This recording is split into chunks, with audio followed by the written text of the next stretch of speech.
What's going on, everybody? I haven't made a video in a while. I just wanted to touch base with everybody and let people know what's been going on with me. Well, you know, I don't know how long it's been since the very first video that was done in, let's see, June 12th was orientation. So we'll say we'll count that about the middle of June. So we got July, August, and we're about the middle of September. So we've been doing this for about 3 months now. 3 months. We've had our highs, we've had our lows. All that shit's under the water. I make a pretty good paycheck. We got nice benefits now. We got health. Dental and vision, and not only that, my oldest son now can be on there. He's 21, so he can have insurance now. I can cover him until he's 26, or until I'm no longer a company driver. But the whole reason why I started truck driving again is because I needed to make more money for the family, because even though I made almost $1,000 every 2 weeks take home from working security, my gross pay for the year was a hair under $30,000 a year. And my wife, you know, she works not full time. She works about, I would say, full to part.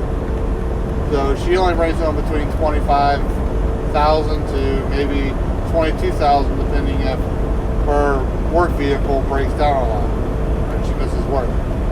So collectively, you're only looking at maybe $55,000 to maybe $60,000 on a good year for the two of us.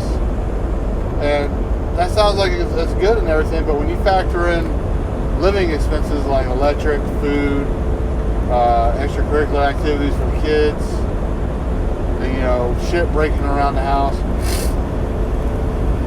we were making enough, just enough to keep our heads above water.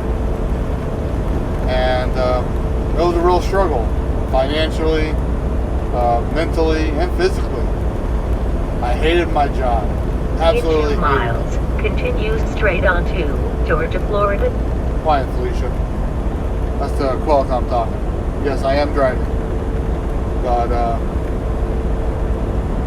you know, we were struggling financially, emotionally. I hated my job.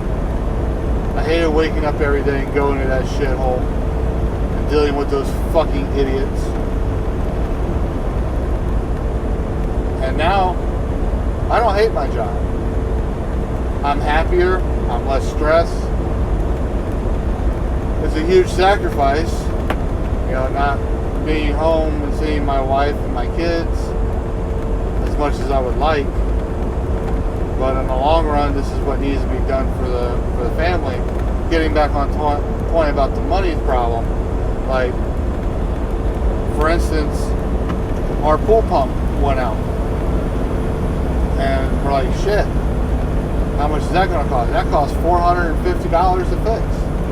If I was still working security, there's absolutely no way in hell we would have been able to get that fixed in a reasonably timely manner. But since now I'm working this and I'm making pretty decent money, we had the money to get it fixed right away. And that gave me a sense of pride. That gave me a sense that, all right, we're making the right choice. So, just to give you an idea how much money I actually make, I pay roughly every week, between my deductions and insurance and everything, I pay $140 a week. On top of that $140 a week, that's taken out of my paycheck. Like this past paycheck, I got paid take home $942. Now think about that. Every 2 weeks I was getting about $980, and I didn't have insurance. Well, I mean, I had health insurance through Obamacare, but I didn't have it taken out of my paycheck. So I still almost made in 1 week what I made in 2 weeks. So I figured out my gross pay. I'm sitting at right now between just me, between $58,000 and $65,000 a year. as a company driver. Now Janice, she's still working, so you factor in her paycheck and everything. We're sitting right now between the two paychecks. We're sitting between 80 to 85,000 a year. So we're making an extra $20,000 to $25,000 now per year. And so we got money to put in savings. We got money now to put my youngest son in karate. Before I didn't have that. You know, that's almost $200 a month. And to not live paycheck to paycheck anymore was great. It's absolutely great. To give you a perspective, 99% of my paycheck was gone before I even got it. That's just to go to bills. You should never live more than 60% of your paycheck or your living expenses. Between you and your loved one, your significant other's paychecks should never equal more than 60% of your living expenses. Well, needless to say, you know, we were living well outside our means. That's why we were struggling. That's why we couldn't save money. That's why when Christmas comes around, we're like, okay, you get paid this week, we can put this much money for Christmas. And when you get paid, we can do this much money. We never had money in savings to actually pull from for Christmas or for taxes. But it was almost like last minute stuff. And it was a struggle, a big struggle. Now we don't have that problem. Like I just got paid Friday. She paid all the bills and everything. I have my own checking account for truck driving. Got a separate amount goes into that account that my wife doesn't even see. So all the money she gets, she knows she can use because I'm not going to use that checking account. I'm using my checking account for the bills. All right. So to give you perspective, you know, we got money in two different savings accounts now. I got money in my checking account. I still think we got like close to $500 sitting in the checking. All the bills have been paid. So, you know, we're sitting all right.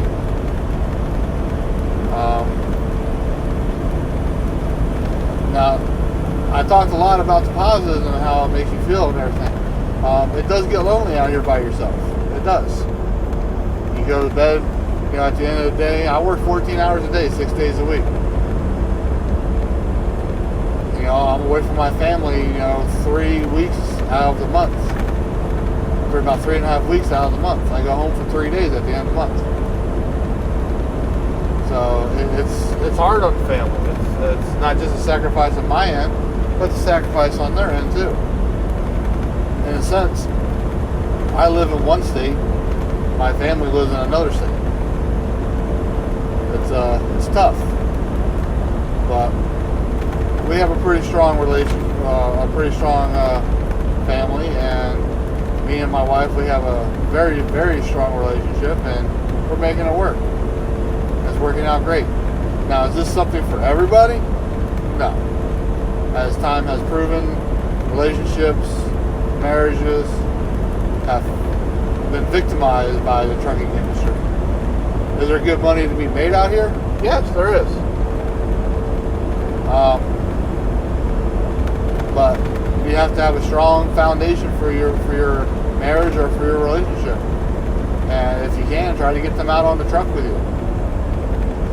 And what's really nice to see is that there's actually a lot of women in the industry now driving truck. It wasn't like that 12 years ago when I was driving truck. To see a woman driving a truck was like, whoa. It was like almost like the stereotype when it comes for women and gamers. You know, if you came across a woman gamer, you're like, what the fuck? You know, it was like, holy shit. It was like seeing a unicorn for the first time. So it was the same thing in trucking too. So, but it's not like that anymore. It's nice to see a diverse field now. And not only that, you know, there's so many different opportunities for single people to build relationships out here on the road. I mean, if you're single and, you know, you came across one of these lovely women who drive a truck and everything, you guys hit it off, you guys could theoretically just join up in teams. But, yeah, it's been 3 months since we started this little journey of ours. 3 months later, the fuel pump took a shit. Had to replace the toilet. You know, these are just all these little things that are extra that before I didn't have the money for. And I'm sure some of you people out there can relate to me when you're the provider of your family and you're barely surviving. You don't feel very good as a provider. You don't feel like you're doing your job. Now I feel like I'm doing my job. And I take tremendous pride in that. I couldn't be here doing this today if it wasn't for my kids and for my wife and my family. I have a wonderful support system, and I love each and every one of you from the bottom of my heart. And I appreciate every last one of you. So I'm going to close this video out. I will be home in about a week, so I will see everybody then. I love you, and y'all keep on doing what you're doing. I'm going to keep on trucking. Bye.